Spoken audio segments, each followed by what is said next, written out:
오늘 함께 나눌 말씀은 창세기 13장 1절부터 13절까지 말씀입니다.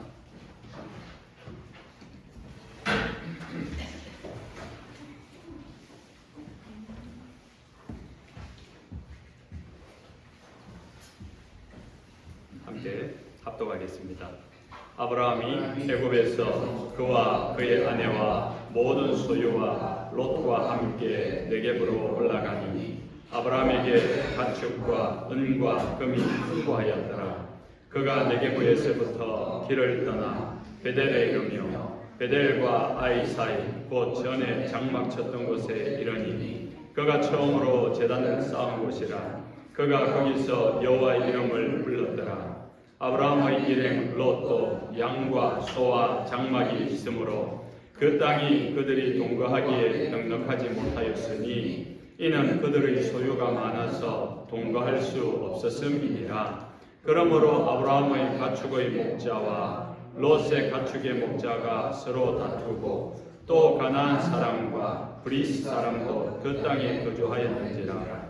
아브라함이 롯에게 이르되 우리는 한 친족이라.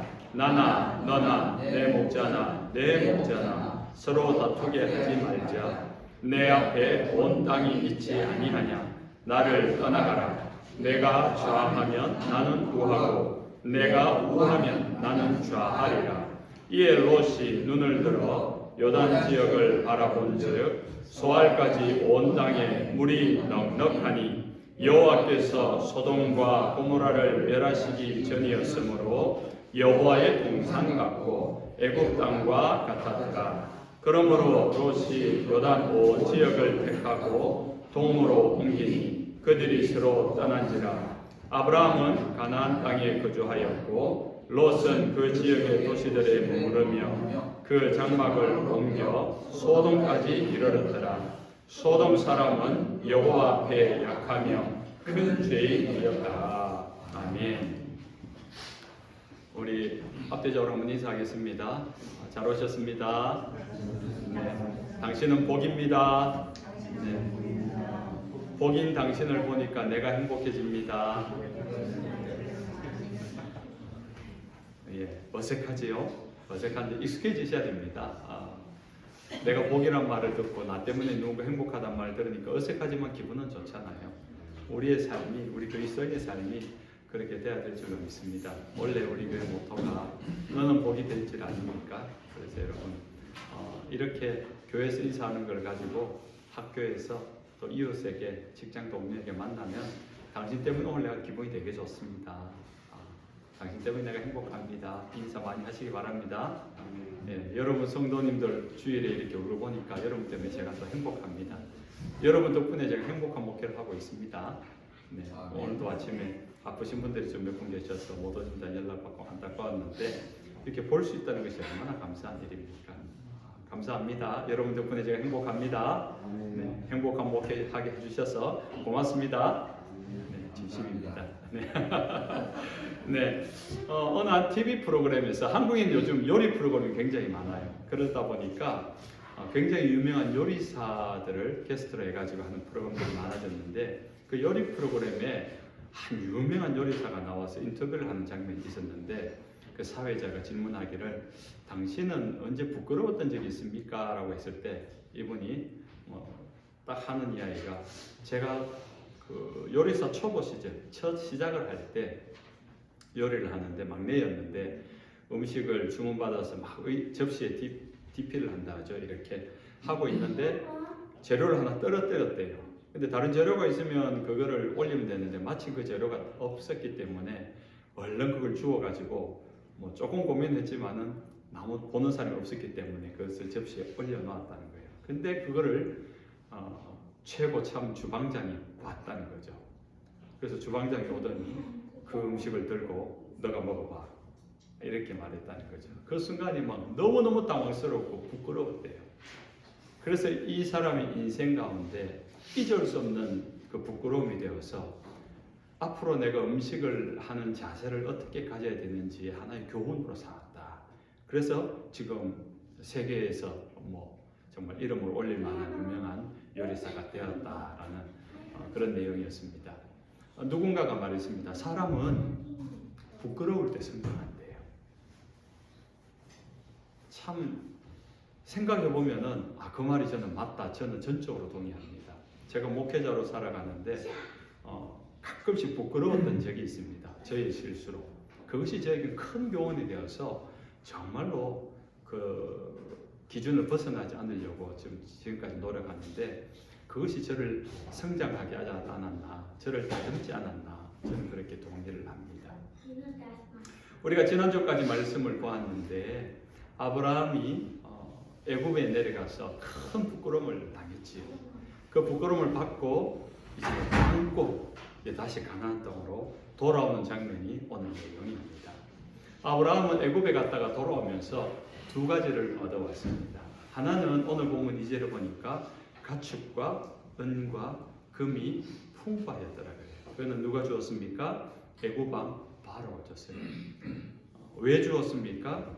아브라함의 부인이 너무 예뻐서 아브라함이 자기 여동생이라 해가지고 왕이 자기 아내로 취하려고 혼인 예물로 준 거예요.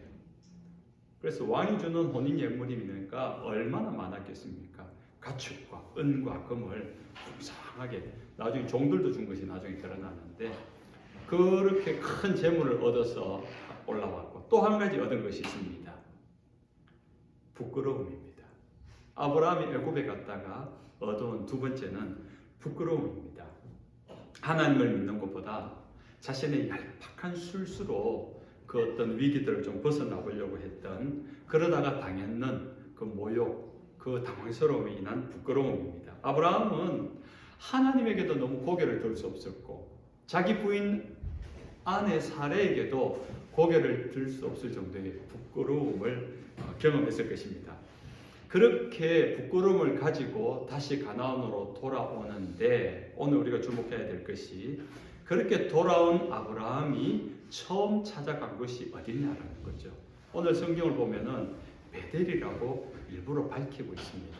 우리가 12장에 아브라함이 가나안 땅에 도착해서 옮기는 곳마다 제단을 쌓았다라는 본문을 살펴보았습니다. 그렇게 살펴보면서 아브라함이 가나안 땅에 이곳저곳을 다녔구냐라고 우리가 알게 되는데 근데 많이 다닌 곳 중에 하나가 특별히 베델인데 왜 베델을 찾아갔느냐 그것을 우리가 좀 주목해 봐야 하는 것입니다.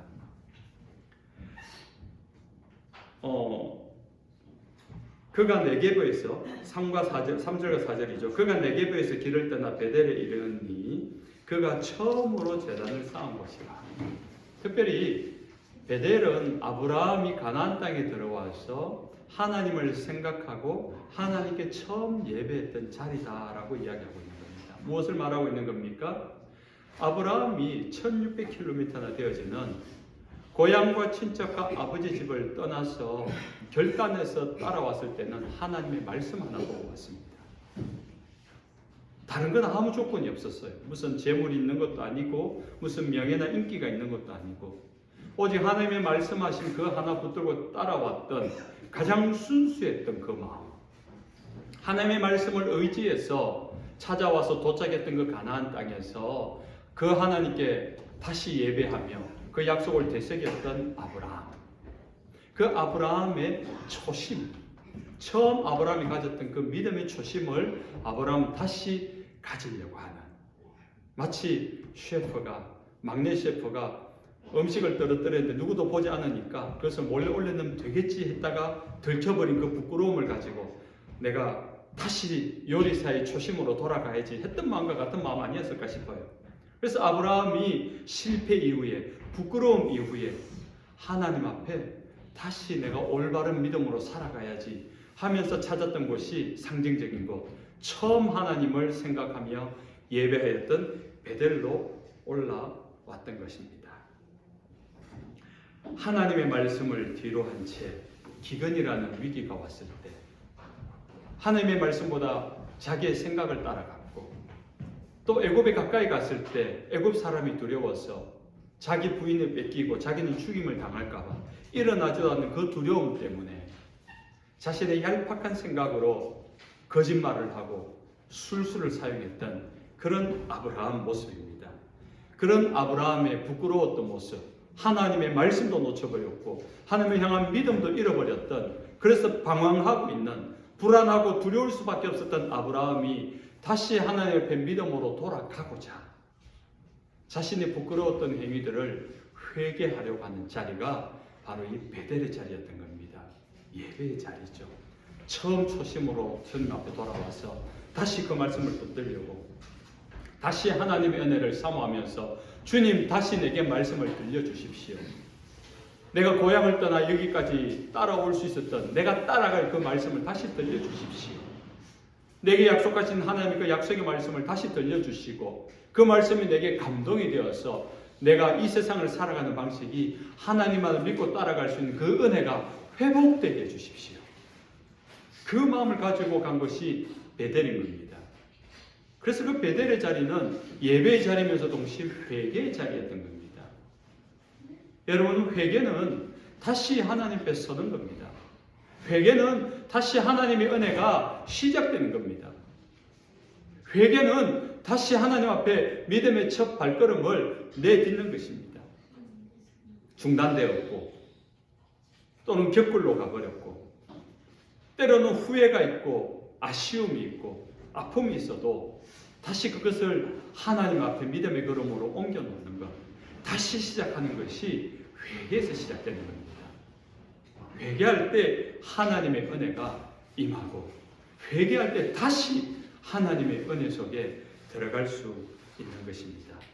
다시 주님을 바라보는 것, 그것이 믿음이고, 우리가 다시 주님을 바라보는 것, 그것이 신앙생활인 줄로 믿으시기 바랍니다. 아브라함이 다시 믿음의 길을 걸어가기 시작합니다. 애굽에서 생각하지도 못했던 문제를 발생했지만은 하나님의 은혜로 해결이 되고 돌아왔지요. 그런데 돌아온 가나안 땅에서 다시 하나님께 예배 제단을 쌓고 믿음으로 살아가려고 하니까 또 다른 문제, 또 다른 시험이 발생합니다. 이번에는 자신의 가장 아킬레스건과도 같은 자신의 유일한 혈육인 조카 롯과의 갈등이 일어납니다. 그 갈등이 어떤 갈등입니까? 부유한 재물로 인한 갈등입니다. 사실 메소포타미아에서 갈대아인의 우르에서 떠날 때까지는, 그리고 애굽에 내려갈 때까지는 아브라함과 조카 롯 사이에 어떤 갈등도 보이지 않습니다. 그런데 애굽에 갔다가 애굽 왕으로부터 금과 은과 가축과 많은 재산을 얻고 난 다음에 더 많이 가졌는데 갈등이 발생한 거예요. 여러분, 많이 가지면은, 여러분이 조금 더 부자가 되면은 갈등이 없을 것 같은데, 문제가 없을 것 같은데, 아닙니다. 성경적으로 보면은 갈등이 생겨요. 여러분이 가진 만큼, 여러분이 높은 자리에 올라가는 만큼 골치 아픈 일이 더 많고 책임질 일이 더 많습니다. 그러면 내 인생 가운데 가장 행복한 때는 언제인가? 언제일까요? 따라합시다. 지금입니다. 지금. 여러분이 작정하고 나는 지금보다 더 가난해질래, 나는 지금보다 더 낮아질래 사람 없을 거 아닙니까? 어쨌든 여러분은 지금보다, 오늘보다 내일이, 올해보다 내년이 더 발전할 거고, 더 많이 가질 거고, 더 가질 거고, 더 높이 올라갈 거 아닙니까? 그러면 행복할 것 같은데 의외로 갈등이 생깁니다. 어떤 문제들이 생겨나기 시작합니다. 오늘 아브라함과 롯의 갈등을 보십시오. 혈육간입니다. 가족입니다. 유일한 혈육이니까 얼마나 의지가 되겠습니까? 그런데도 불구하고 그 종들이 다툼이 일어나기 시작합니다. 아브라함과 롯의 직접적인 갈등은 없다 보이지만은 아브라함에 소속된 사람과 롯에게 소속된 사람이 다투고 싸웠다면은 갈등이 없을 수 없는 거예요. 근데 왜 싸운 것입니까? 그들의 소유가 많았으니까. 5절에서 7절에 이렇게 나옵니다. 롯도 양과 소와 장막이 있으므로 그들의 소유가 많아서 동거할 수 없었음이니라. 그러므로 아브라함의 가축의 목자와 롯의 가축의 목자가 서로 다투고, 여기도 롯도가 나오네요. 하나님의 사람 아브라함 옆에 있으니까 혼수 예물은 왕에게 받은 건 아브라함인데 롯도 덩달아서 부자가 되었단 말입니다. 은과 금과 가축이 많아서 장막도 넓혀져 가지고 너무 많아서 아브라함과 같이 지낼 수 없게 되었다. 그 정도로 재산이 많아졌다는 것입니다. 그렇게 싸우니까 이건 더 이상 뭐 말로 해결할 수 있는 부분이 아니라는 거예요. 특별히 목축이잖아요. 목축이니까 양떼 소떼가 풀을 뜯어먹는 목초지가 제한되어 있는데 그 광야에서 그러니까 빨리 흩어져야 된다. 그래서 아브라함이 이 문제를 해결하기 위해서 롯에게 제안을 합니다. 그것이 9절 말이죠. 나를 떠나가라. 내가 좌하면 나는 우하고 내가 우하면 나는 좌하리라. 무슨 말입니까? 아브라함이 자신의 권리, 자신의 기득권을 포기합니다. 조카 롯에게 우선권을 주면서 네가 먼저 선택해라. 네가 선택하고 남은 건 내가 할게. 지금 그 이야기하고 있는 거죠. 여러분, 진정한 평화, 진정한 화해는요, 내 권리 다 주장하면서 내 기득권을 행사하면서는 절대로 평화로울 수가 없습니다. 롯, 이리 와봐. 내가 너 아무것도 없는 너 데리고 와가지고 롯이 자기 동생의 아들이잖아요. 조카잖아요. 막내, 아브라함의 막내 동생의 아들입니다. 근데 그 롯의 아버지가 일찍 죽어요. 근데 아버지도 없는 너를 내가 이렇게 거두어서 내 자식처럼 키우고 이렇게 재산도 한몫 챙겨줘서 잘 살게 되었으면 어떻게 네가 나한테 이럴 수 있어? 너 저쪽에 가서 살아. 뭐 이게 보통의 우리가 알고 있는 뭐 어른이 할 수 있는 우리가 알고 있는 질서상인데 오히려 아브라함은 롯을 불러서 네가 우하든지 네가 좌하든지 네가 선택해라. 네가 무엇을 선택하는지 내가 그걸 인정할게. 이 롯과 화평할 수밖에 없는 겁니다. 여러분, 여러분이 누군가와 갈등이 있다면 가만히 생각해 보십시오. 갈등이 있는 이유는요, 아마 여러 가지 이유들이 있겠지만은 내 것을 내려놓지 못하기 때문에 내가 내 권리, 내 자존심, 내 기득권 그것을 포기하지 않으니까 이 갈등이 평행선을 갈 수밖에 없는 겁니다. 물론 그것은 당연한 일이죠. 내 권리니까. 당연히 내가 행사할 수 있는 기득권이고 내 안에 있는 나의 권리니까 당연한 건데 그 당연한 것 때문에 사람들은 평행선이 되는 겁니다. 그런데 오늘 아브라함을 보십시오. 아브라함은 네가 우하든지 네가 좌하든지 네가 먼저 선택해라. 큰아버지로서의 또 지금 부족의 부족장으로서의 모든 권한과 권리를 주장하지 않습니다. 아브라함이 찾는 것은 하나입니다. 조카로 유일한 조카, 가장 소중한 조카, 그 조카를 잃지 않기 위해서 너 좋을 대로 해라. 결국은 어떻게 보면 경제학적으로 보면 손해를 보는 거죠. 여러분 화평하려면요, 화해를 하려면요, 손해 보셔야 됩니다. 손해 보지 않고 화해를 이루는 일은 정말 드뭅니다. 살아보면 그렇지 않습니까? 그래서 여러분들이 누군가를 화해하려면은 여러분이 손해를 보신다 생각하셔야 됩니다. 그리고 여러분의 권리, 여러분의 기득권, 여러분의 자존심을 내려놓고 왜? 그것보다 이 사람과의 관계가 더 중요하다. 그것이 판단이 된다면 그렇게 할 수 있는 겁니다. 아브라함은 조카 롯과 그렇게 가능한 이유는 가족이기 때문에. 여러분 이미 여러분 안에 그것을 할 수 있는 DNA가 있습니다. 왜냐하면 여러분의 자녀를 생각해 보세요. 저도 이 자녀들이 앉아 있는데 이 자녀들이 자기의 주장을 권리를 이야기를 할 때 때로는 아버지로서 무슨 이런 내가 평생을 이 아들을 이렇게 키워줬는데 돌보고 보살폈는데 뭐 욱할 때가 있는데 그 욱하는 순간 이제 갈등 부모 자식 갈등이 생기는 겁니다. 진정한 평화는 내 권리, 내 주장을 포기할 때 가능합니다. 그런데 놀랍게도 롯은 기다렸다는 듯이 아니 말이라도 어떻게 제가 큰아버님 그럴 수 있겠습니까? 큰아버님 선택하면 제가 뭐 좌를 하든지 우를 하든지 하겠습니다. 이게 뭐 한국적인 사고, 우리가 알고 있는 체면, 이게 예의 이런 건데 롯은 그 말 듣자마자 살펴보더니 소돔 땅을 택합니다. 이에 롯이 눈을 들어 요단 지역을 바라본즉 여호와의 동산 같고 애굽 땅과 같았더라. 10절이죠.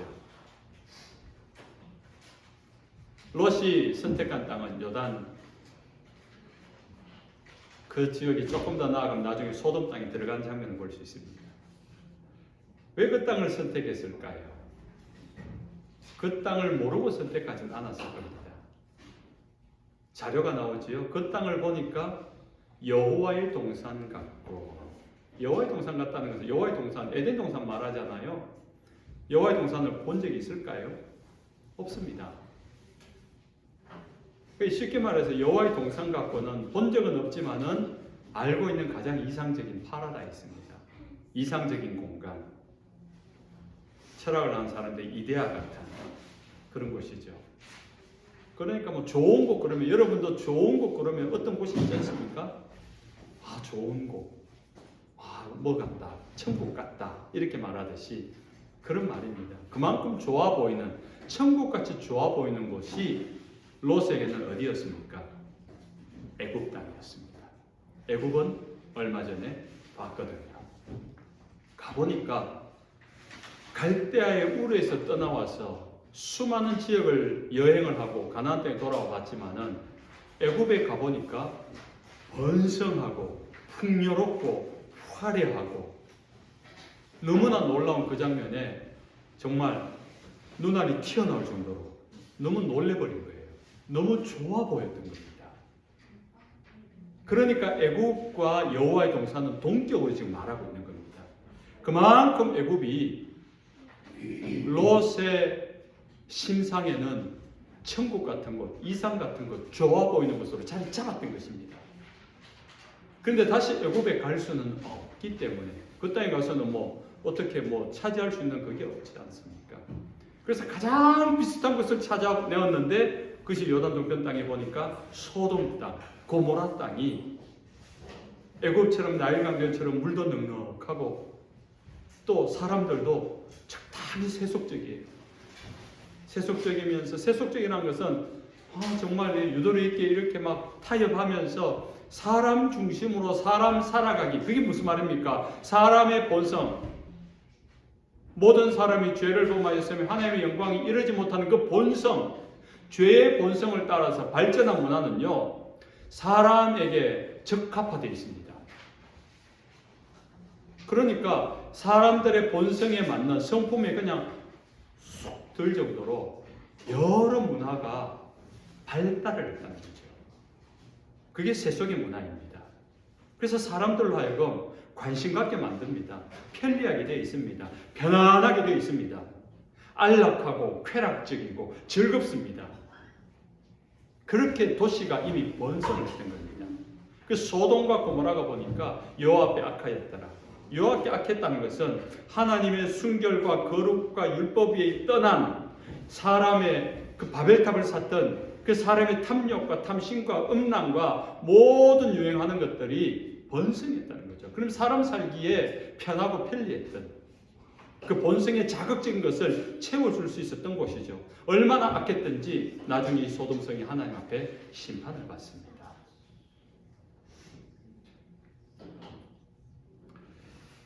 애굽 땅에 가서 아브라함과 롯이 같이 애굽을 경험했는데 두 사람의 깨달았던 바가 달랐던 것입니다. 아브라함은 하나님을 믿는 믿음이 무엇인가에 대한 가치를 깨달았어요. 믿음이라는 것은 기근이 와도 위기가 와도 눈앞에 정말 절대절명적인 어떤 위기가 와도 그 말씀을 붙들고 하나님을 바라보고 그 말씀대로 살아가는 것이구나 라는 믿음의 절실함을 깨닫고 그 믿음으로 살지 못했던 부끄러움을 안고 돌아왔는가 하면 롯은 애굽의 화려함을 보고 편리함을 보고 지금까지 보지 못했던 그런 희한한 문화를 보면서 그것을 흠모하고 그것을 마음에 담아왔던 겁니다. 나도 저런 곳에서 살고 싶다. 이상이 되었고 비전이 되었고 그것이 삶의 목적이 되었던 것입니다. 그래서 이런 기회가 왔을 때 롯은 놓치지 않고 자신이 있었던 야망이 드러나죠. 그래서 큰아버지가 네 재산 가지고 네가 가고 싶으면 가라. 지금까지는 큰아버지 밑에 조카가 말 한마디도 할 수 없었는데 이 큰아버지의 말을 거역하는 것은 말이 안 되는 거 아닙니까? 또 족장의 말을 거역하면 말이 안 되잖아요. 그런데 허락을 받았으니까 기회다 싶어서 애국과 같은 소돔 땅을 향해 자신의 야망을 이루고자 꿈꾸면서 성공 가도를 향해서 소돔 땅을 향해 간 겁니다. 그러나 아브라함은 반대로 그 어디도 선택하지 않습니다. 네가 좌하면 내가 우할 것이고 네가 우하면 내가 좌할 것이다. 그 말은 나는 너 무조건 반대로 갈 거야. 그렇게 해석하면 안 됩니다. 이 말이 가진 의미는 아브라함에게 있어서 좌로 가든지 우로 가든지 나에겐 더 이상 의미 없다. 네 눈에는 소돔 땅이 좋아 보이고 요단 들녘이 좋아 보이고 풍성해 보이고 성공한 땅처럼 보이지만은 나에겐 그거 의미 없다. 앞으로 저 땅이 저 도시가 개발될 것 같으니까 저 땅에 투자하면 잘 될 거야. 미리 가서 알바끼 하듯이 땅 사놓고 기다리면은 10년 안에 넌 부자 될 거야. 그런 정보가 있어도 그게 중요하지 않다는 겁니다. 아브라함은 좌로 가든지 우로 가든지 애굽을 가든지 소돔을 가든지 강남을 가든지 분당을 가든지 뉴욕을 가든지 시카고를 가든지 그게 중요하지 않다는 겁니다. 왜냐하면 애굽에서 배워서 깨달아서 온 것이 그것이거든요. 내가 어느 곳에 있느냐, 지금 이 기근과 이 환란을 피해서 어디로 가는 것이 지금의 피난처가 될 것이냐, 그것이 중요한 것이 아니라 그곳이 어디든지 하나님이 함께하는 곳, 그곳이 어디든지 하나님의 말씀이 있는 곳, 하나님을 예배할 수 있는 제단을 쌓을 수 있는 곳, 하나님을 예배하는 그곳이 기회의 땅이다. 찬송가 438장에 내 영혼이 은총 입어 중환죄짐 벗고 보니 슬픔 많은 이 세상도 무엇으로 바뀔까요? 천국으로. 할렐루야. 중환죄짐 벗고 보니까 슬픔 많은 이 세상도 천국으로 바뀐대요. 롯이 그토록 보고 싶었던 애굽이 여호와의 동산 같았지, 소돔이 여호와의 동산 같았지, 여호와의 동산은 아니었던 거죠. 그 가짜에 우리는 눈이 현혹되고 속고 있는 거예요. 2절 가서 3절 가사가 이렇습니다. 높은 산이 거친들이 초막이나 궁궐이나 내 주 예수 모신 곳이 그 어디나 하늘나라. 초막에서 하냐 궁궐에서 하냐, 이게 좌로 가느냐 우로 가느냐 그 말 아닙니까? 오늘 이 말씀을 받으면서 앞으로 여러분 방향 때문에 갈등하는 일이 없으시기 바랍니다. 내가 좌로 가야 되나 우로 가야 되나, 내가 이거 해야 되나 저거 해야 되나, 사실 그것은 중요한 것이 아니라는 거죠. 오늘 내가 하나님을 섬길 수 있는 곳이라면 좌도 괜찮고 우도 괜찮고 뒤로 가도 괜찮고 하나님의 음성이 들려주고 하나님의 말씀이 있는 곳이라면 그곳이 바로 하나님 나라다.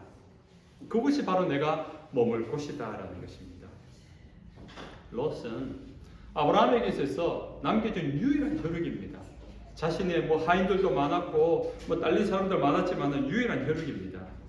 그런 롯과 헤어진다는 것은 아브라함 입장으로도 굉장히 힘든 일이죠.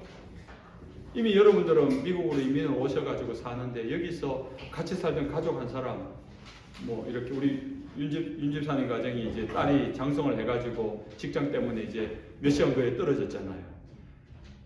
이것도 너무너무 섭섭한 일이지 않습니까? 할 수만 있으면 좀 가까운 데 있어서 얼굴을 보면 좋은데 이거 비행기 안 타면 갈 수 없는 거리라 참, 그래서 한번 오면은 너무너무 귀하잖아요, 그죠? 그런 아브라함의 마음이에요. 그런 조카 롯을 떠나보내는 게 쉽지 않은 일입니다. 그러나 아브라함은 롯을 떠나보냅니다. 아브라함이 이렇게 말하죠. 9절에 나를 떠나가라. 얼마나 마음 아픈 이야기겠습니까? 그러므로 롯이 요단 온 지역을 택하고 동으로 옮기니 그들이 서로 떠난지라. 롯은 애국 같은 소돔 땅이 복의 기회다, 인생의 기회다 여기면서 미련 없이, 미련은 남았을지 모르겠지만 큰아버지 아브라함을 떠납니다. 롯에게 소돔 땅이 기회의 땅이고 복이었던 거죠. 그러나 아브라함은 처음 하나님 앞에 믿음의 제단을 쌓았던 이곳, 하나님의 약속의 말씀을 듣고 예배했던 이 베델 땅에, 이곳에서 하나님을 섬긴다면 이곳이 바로 복의 자리다. 내 인생 최고의 기회의 자리라는 것을 알았던 거죠. 그래서 그곳에 머물며 롯을 떠나 보냅니다. 롯이 싫어졌다거나 롯이 성가시다거나 롯이 뭐 불편한 이런 관계가 아닙니다. 이 본문을 볼 때 롯은 그만큼 애지중지했던 거예요. 만약에 이게 괘씸한 마음이나 뭐 이런 거라면은 재산 다 빼들어 버리죠. 네가 어떻게 나한테 이럴 수 있어? 근데 네가 좌하든지 우하든지 선택해라는 것은 롯을 축복하고 있는 겁니다. 그만큼 롯에 대한 마음이 커요. 그럼에도 불구하고 떠나 보낼 수밖에 없었던 그 마음을, 그 이중적인 마음을 우리가 좀 읽어낼 수 있어야 됩니다. 아브라함은 그렇게 마음 아픈 일을 왜 하고 있는 것입니까? 정말 유일한 조카예요. 조카는 사실 자식과도 같은 거 아닙니까? 저도 조카가 있는데 그래요. 이 조카들을 두고 하루도 기도를 안 할 수가 없어요. 그리고 이 조카들을 위해서 축복하면 매일 기도하는 이유가 거기 있습니다. 이 조카들이 만약에 뭐 너희 누님이나 형님이나 뭐 동생들이 무슨 일이 있으면은 저는 내 자식 좀 키울 마음 준비가 언제 되어 있습니다. 여러분도 마찬가지 아닙니까? 그런데도 그런 혈육을 떠나보내는 아브라함의 마음에는 왜 그랬을까? 그것도 이미 본문 속에 다 드러나 있죠. 그런 롯을 떠나보내야지 아브라함이 하나님을 더 잘 섬길 수 있는, 하나님을 향한 그 믿음을 지킬 수 있는 그런 아브라함과 롯이 큰아빠 제가 함께 하겠습니다. 큰아빠의 하나님이 나의 하나님입니다. 이런 마음을 했더라면 좋겠는데 그 대답이 롯에게서 안 나온 거예요. 너가 선택해. 네가 좌하면 내가 우할 것이고, 그 말 속에는 말은 하지 않았지만은 롯이 큰아빠 제가 어디를 가겠습니까? 그냥 큰아빠와 같이 하나님을 섬기고 예배하며 이곳에서 그냥 잘 살겠습니다. 이걸 기대했을 것 같아요. 제 느낌에는. 그 말을 하지 않으니까 그 젊은 조카 롯이 떠나갈 때 두는 겁니다. 그것이 지금 아브라함이 할 수 있는, 지금 아브라함의 믿음의 상태에서 할 수 있는 최선의 믿음입니다. 사랑하지만은, 아끼지만은, 소중하지만은, 의지가 되지만은 그것을 떠나보내는, 그 롯을 떠나보내는 아브라함의 중심에는 애굽에서 경험했던 그 부끄러웠던 순간을 떠올리며 다시는 내가 하나님 앞에 그 믿음에 어그러지지 말아야지. 하나님 앞에 온전한 믿음으로 서야지 하는 그 믿음의 결단으로 내가 지금껏 의지해왔던, 내 마음 한켠에 의지로 삼아두었던 그 롯을 떠나보내면서 오직 하나님만을 의지하고자 하는 결단이 일어나는 것입니다. 그렇다고 아브라함이 롯을 잊지는 않습니다. 나중에 이제 창세기를 계속 보면은 소돔성에서 낭패를 당하고 또 강도에게 빼앗겨가고 잡혀가는 이 롯을 아브라함이 구해줍니다. 그리고 소돔성이 멸망할 때 그를 구원해 주는 것도, 그 구원의 믿음을 전달해 주는 것도 아브라함입니다. 이제 말씀을 읽습니다. 사랑하는 스크래든 가족 여러분, 네. 누구나 아브라함처럼 부끄러운 실수를 할 수 있습니다. 우리는 그렇게 연약한 자들 아닙니까? 목사님 저도 마찬가지고요. 우리 여러분들이 뭐 장로님, 권사님, 뭐 집사님, 뭐 청년들, 청소년들 뭐 여러 가지 타이틀을 갖고 있지만은 우리는 우리 스스로가 가장 잘 알아요. 목사님 저도 실수하고요. 지금도 부끄러울 때가 있고요. 그때 그 부끄러움을 숨기려 하거나 부인하지 마시고 그때 용기가 필요합니다. 다시 하나님 앞에 나오는 용기, 다시 베델을 찾아 나올 용기, 외면하지 않으시고 거절하지 않으시고 받아주시는, 용서해 주시고 주님이 용서해 주신다 했지 않습니까? 우리가 범죄했을 때 우리를 징계하고 정죄하고 심판한다고 했습니까? 용서한다 했습니다. 그리고 그 부끄러움을 주님 앞에 가지고 나와 그 실수를 주님 앞에 고백하며 다시 회개하고 해결하여서 하나님의 은혜를 회복할 수 있도록, 그래서 다시는 부끄럽지 않은 믿음의 조상의 길을, 그 믿음의 걸음을 걸어낼 수 있는, 그 믿음의 정로를 걸어갈 수 있는 저와 여러분 되시기를 주님의 이름으로 축원합니다. 아멘. 찬송하겠습니다. 내 영혼이 은총이고